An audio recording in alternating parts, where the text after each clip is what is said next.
Assalamualaikum. Result SPM akan keluar tidak lama lagi. Untuk anak-anak yang mendapat keputusan cemerlang, mesti ada yang kata, pergilah buat medik.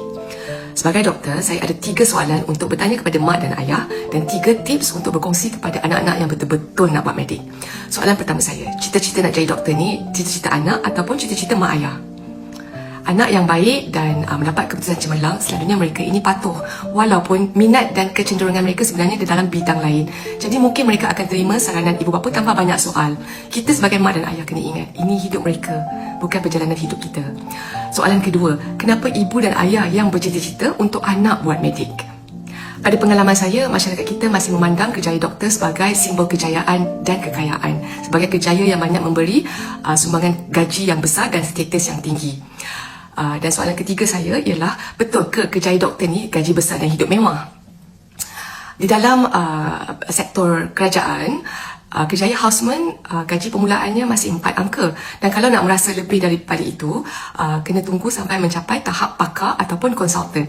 Dan untuk mencapai ke tahap pakar dan konsultan, perjalanan kariernya ialah 5 tahun belajar untuk MBBS degree, houseman 2 tahun, lepas tu bekerja beberapa tahun sebagai MO, mendapat ijazah master selepas 4 tahun minimum sambung belajar, dan ketika itu harus menjalani peperiksaan bertulis, peperiksaan viva, buat research, menulis tesis ketika masih bekerja dan masih on call.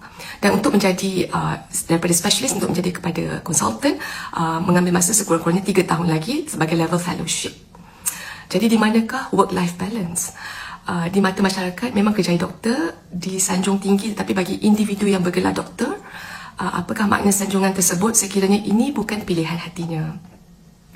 Untuk anak-anak yang betul-betul minat medik, saya kongsi 3 tips. Yang pertama, awak pastikan awak buat work experience atau work attachment di hospital dulu sebelum awak masuk medik. Awak tengok sendiri bagaimana realitinya kerja sebagai doktor. Ini bukan TV show atau TV drama ya, Dek. Dia tak glamour pun.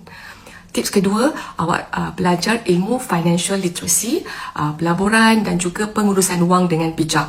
Jangan bergantung kepada gaji semata-mata. Kerana apabila suatu hari nanti awak penat dan awak burn out, awak ada pilihan untuk berehat. Dan tips ketiga saya ialah, kalau awak minat AI, lagi bagus. Kerana dalam bidang perubatan, dia berkembang pesat selari dengan teknologi AI. Contohnya bidang radiologi, patologi dan kanser. Jadi kerjaya perubatan ini sebenarnya sangat rewarding. Bila pesakit kita sudah sembuh, sudah sihat, mereka boleh bekerja, mereka boleh menyara keluarga dan juga mereka pun boleh beribadat semula. Jadi pahala yang kita dapat tu sangat tidak ternilai sebenarnya.